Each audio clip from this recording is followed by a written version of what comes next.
नमस्कार। आज के इस वीडियो में दैनिक जागरण के संपादकीय से 461 शब्दों के डिक्टेशन को हम लोग लेने वाले हैं। लेकिन अगर आपको ये नहीं पता है कि इन 461 शब्दों की आउटलाइंस क्या होंगी, तो आप हमारे शॉर्ट हैंड टीम ऐप को प्ले स्टोर से डाउनलोड कर सकते हैं। ऐप पर इस पूरे आर्टिकल को शॉर्ट हैंड यानी संकेत लिपि में ट्रांसलेट करके आपको दिया जाता है। और अगर आपको इस डिक्टेशन के PDF की ज़रूरत है तो PDF भी आपको ऐप पर ही मिलेगा। ऐप का लिंक इसी वीडियो के ठीक नीचे डिस्क्रिप्शन बॉक्स में आपको मिल जाएगा। इस डिक्टेशन को हम 3 अलग अलग स्पीड में लेंगे। पहली बार में 70 की स्पीड में, दूसरी बार में 80 की स्पीड में, तो तीसरी और आखिरी बार में इसी डिक्टेशन को हम लोग 90 की स्पीड में लेने वाले हैं। तो 70 की स्पीड में आपका डिक्टेशन स्टार्ट होगा 5 सेकेंड के बाद। तब तक के लिए आप रेडी रहें।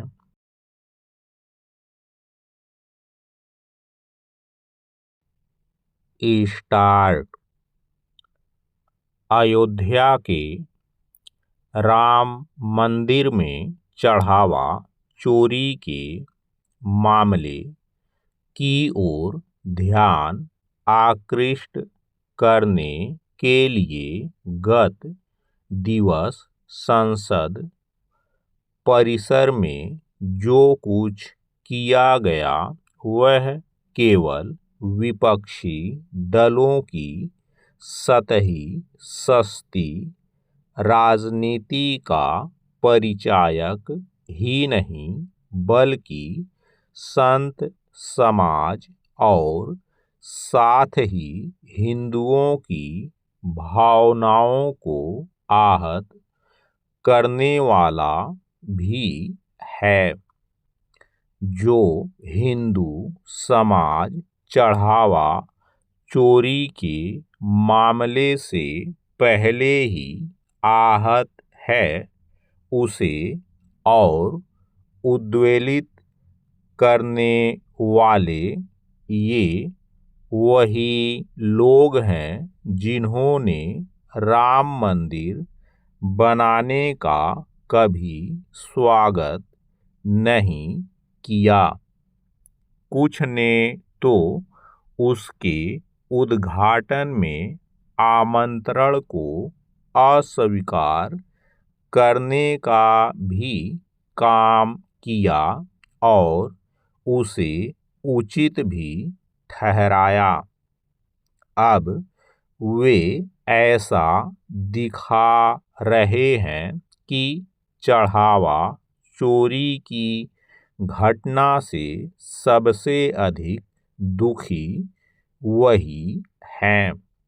इसके लिए उन्होंने जो स्वांग किया वह एक तरह से भगवा भेष धारण करने वालों को अपमानित करने वाला ही है। यह ध्यान रहे कि चढ़ावा चोरी में किसी संत का नाम नहीं आया है। दान हड़पने के मामले में जो लोग गिरफ्तार किए गए हैं और जिन पर अपनी जिम्मेदारी का सही तरीके से निर्वाह न करने के आरोप लगे हैं, उनमें से कोई भी साधु नहीं है। इसके बाद भी संसद परिसर में सांसद पप्पू यादव साधु भेष में दान मांगते दिखे। उन्हें दान देने का नाटक राहुल गांधी समेत अन्य अनेक सांसदों ने किया।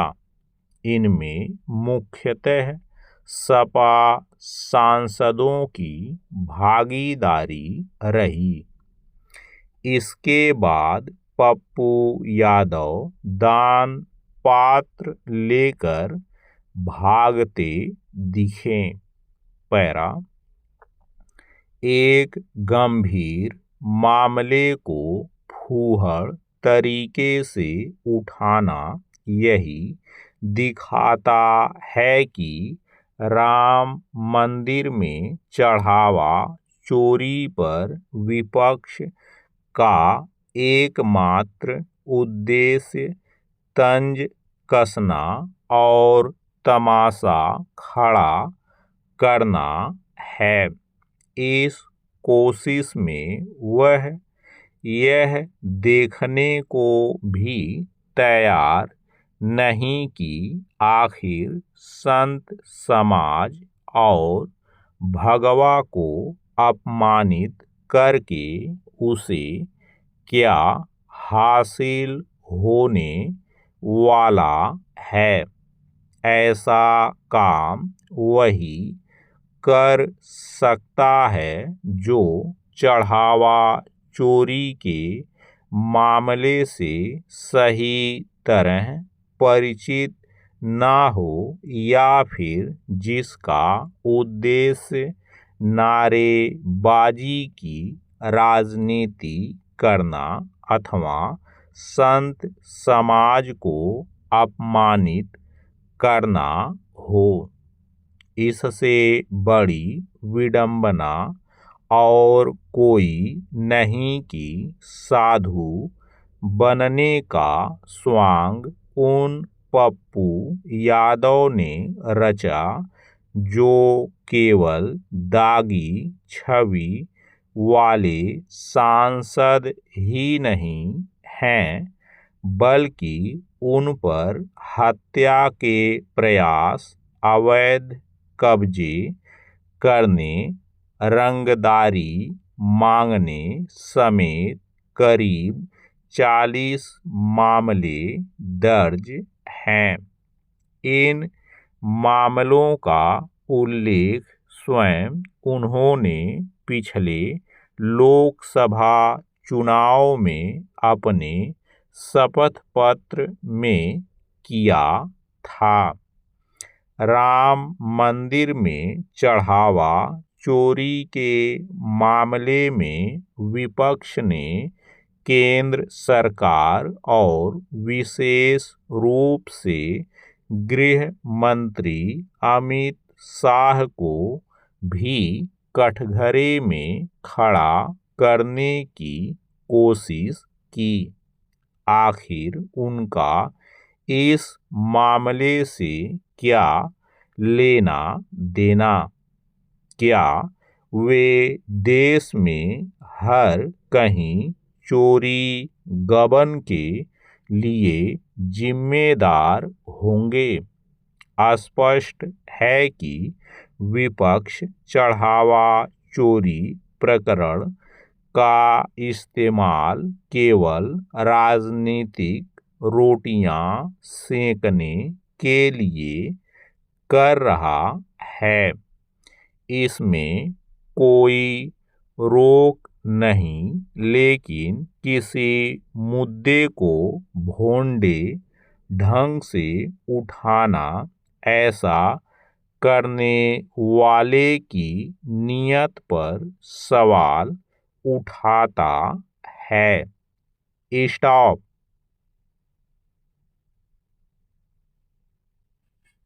दोस्तों, इसी डिक्टेशन को दूसरी बार में हम लोग 80 की स्पीड में लेंगे और आपका समय स्टार्ट होगा 5 सेकेंड के बाद। तब तक के लिए आप रेडी रहें।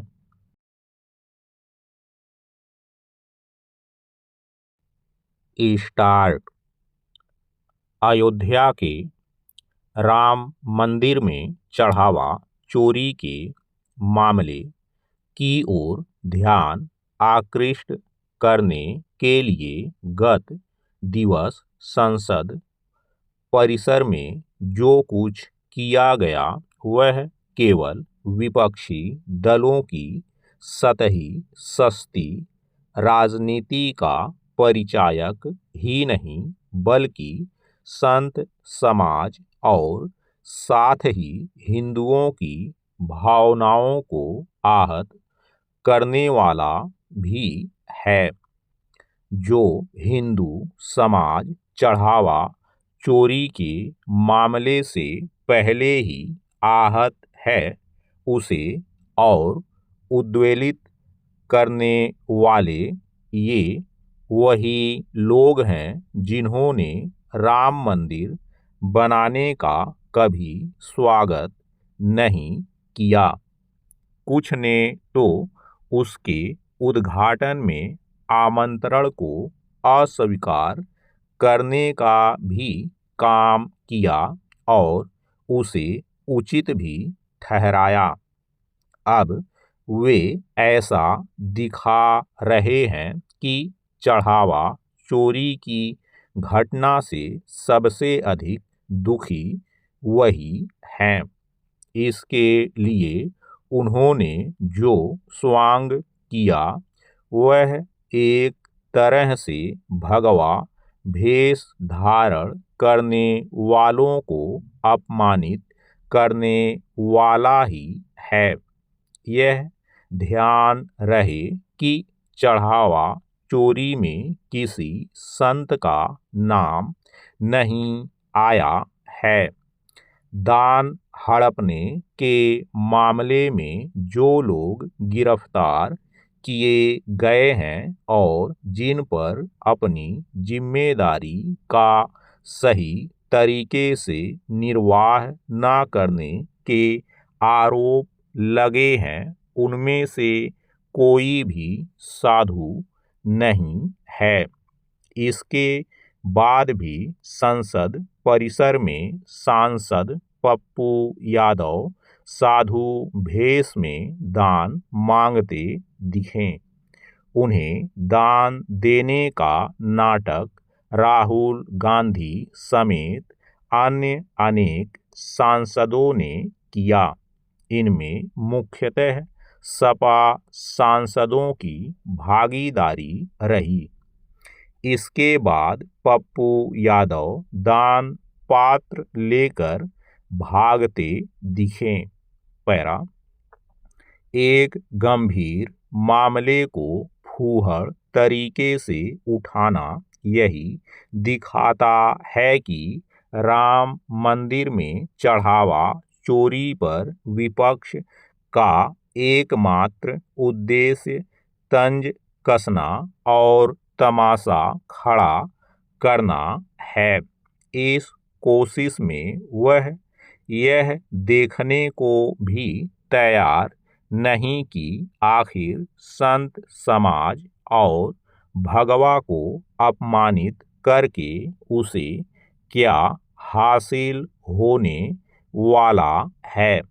ऐसा काम वही कर सकता है जो चढ़ावा चोरी के मामले से सही तरह परिचित ना हो या फिर जिसका उद्देश्य नारेबाजी की राजनीति करना अथवा संत समाज को अपमानित करना हो। इससे बड़ी विडंबना और कोई नहीं कि साधु बनने का स्वांग उन पप्पू यादव ने रचा जो केवल दागी छवि वाले सांसद ही नहीं हैं बल्कि उन पर हत्या के प्रयास, अवैध कब्जे करने, रंगदारी मांगने समेत करीब 40 मामले दर्ज हैं।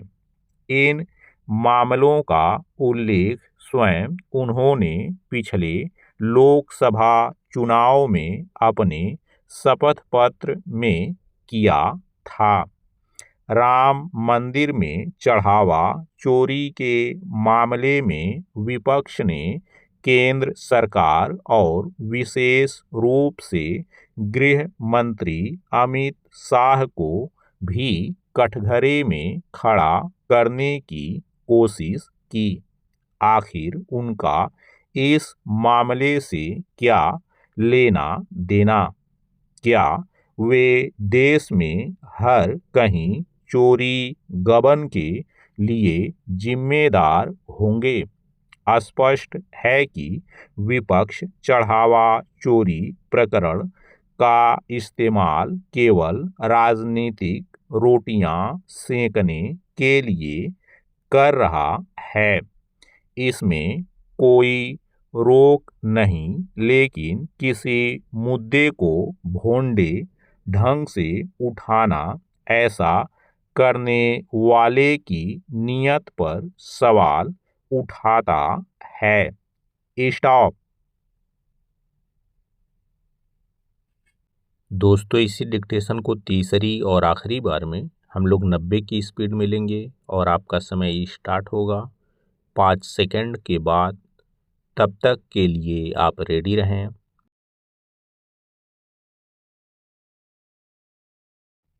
स्टार्ट। अयोध्या के राम मंदिर में चढ़ावा चोरी के मामले की ओर ध्यान आकृष्ट करने के लिए गत दिवस संसद परिसर में जो कुछ किया गया वह केवल विपक्षी दलों की सतही सस्ती राजनीति का परिचायक ही नहीं, बल्कि संत समाज और साथ ही हिंदुओं की भावनाओं को आहत करने वाला भी है। जो हिंदू समाज चढ़ावा चोरी के मामले से पहले ही आहत है, उसे और उद्वेलित करने वाले ये वही लोग हैं जिन्होंने राम मंदिर बनाने का कभी स्वागत नहीं किया। कुछ ने तो उसके उद्घाटन में आमंत्रण को अस्वीकार करने का भी काम किया और उसे उचित भी ठहराया। अब वे ऐसा दिखा रहे हैं कि चढ़ावा चोरी की घटना से सबसे अधिक दुखी वही हैं। इसके लिए उन्होंने जो स्वांग किया वह एक तरह से भगवा भेष धारण करने वालों को अपमानित करने वाला ही है। यह ध्यान रहे कि चढ़ावा चोरी में किसी संत का नाम नहीं आया है। दान हड़पने के मामले में जो लोग गिरफ्तार किए गए हैं और जिन पर अपनी जिम्मेदारी का सही तरीके से निर्वाह न करने के आरोप लगे हैं, उनमें से कोई भी साधु नहीं है। इसके बाद भी संसद परिसर में सांसद पप्पू यादव साधु भेष में दान मांगते दिखे। उन्हें दान देने का नाटक राहुल गांधी समेत अन्य अनेक सांसदों ने किया। इनमें मुख्यतः सपा सांसदों की भागीदारी रही। इसके बाद पप्पू यादव दान पात्र लेकर भागते दिखे। पैरा। एक गंभीर मामले को फूहड़ तरीके से उठाना यही दिखाता है कि राम मंदिर में चढ़ावा चोरी पर विपक्ष का एकमात्र उद्देश्य तंज कसना और तमाशा खड़ा करना है। इस कोशिश में वह यह देखने को भी तैयार नहीं कि आखिर संत समाज और भगवा को अपमानित करके उसे क्या हासिल होने वाला है। ऐसा काम वही कर सकता है जो चढ़ावा चोरी के मामले से सही तरह परिचित ना हो या फिर जिसका उद्देश्य नारेबाजी की राजनीति करना अथवा संत समाज को अपमानित करना हो। इससे बड़ी विडंबना और कोई नहीं कि साधु बनने का स्वांग उन पप्पू यादव ने रचा जो केवल दागी छवि वाले सांसद ही नहीं हैं, बल्कि उन पर हत्या के प्रयास, अवैध कब्जे करने, रंगदारी मांगने समेत करीब 40 मामले दर्ज हैं। इन मामलों का उल्लेख स्वयं उन्होंने पिछले लोकसभा चुनाव में अपने शपथ पत्र में किया था। राम मंदिर में चढ़ावा चोरी के मामले में विपक्ष ने केंद्र सरकार और विशेष रूप से गृह मंत्री अमित शाह को भी कटघरे में खड़ा करने की कोशिश की। आखिर उनका इस मामले से क्या लेना देना? क्या वे देश में हर कहीं चोरी गबन के लिए जिम्मेदार होंगे? स्पष्ट है कि विपक्ष चढ़ावा चोरी प्रकरण का इस्तेमाल केवल राजनीतिक रोटियां सेंकने के लिए कर रहा है। इसमें कोई रोक नहीं, लेकिन किसी मुद्दे को भोंडे ढंग से उठाना ऐसा करने वाले की नीयत पर सवाल उठाता है। स्टॉप।